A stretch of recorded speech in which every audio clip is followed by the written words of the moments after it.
Wall Street just got punched in the mouth, and the bruises are showing everywhere.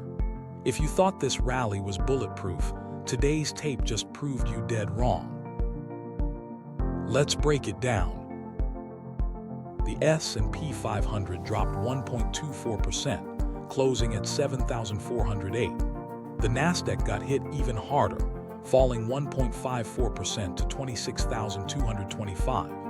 The Dow shed over 530 points, down 1.07%, landing at 49,526. And here's what really stings. The 10-year Treasury Yield spiked 3% to 4.6%. That is bond traders screaming that rates aren't coming down anytime soon. So what happened? Why did everything sell off at once? Let's start with the story nobody's talking about enough. Cerebra's, a direct competitor to Nvidia, just had a wild IPO. And I mean wild.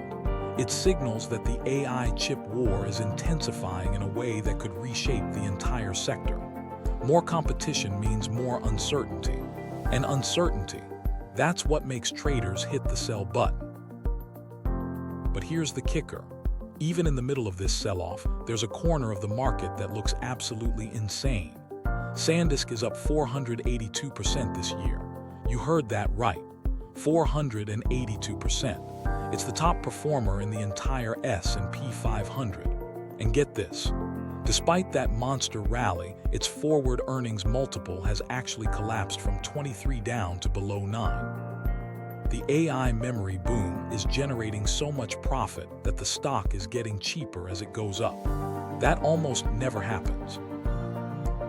Think about it. The AI trade isn't just about chips anymore. It's about memory. It's about storage. It's about the infrastructure behind every large language model and data center on the planet. SanDisk and Micron are riding that wave. Now let's talk about the political wildcard.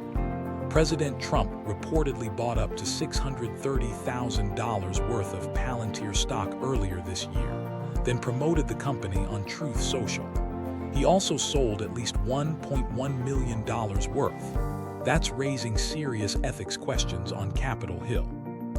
Meanwhile, Democrats are blasting Trump over a potential IRS lawsuit settlement that could create a $1.7 billion fund critics are calling a slush fund. Political noise like this doesn't always move markets directly, but it adds to the uncertainty tax that hangs over every trading session. On the institutional side, smart money is making moves.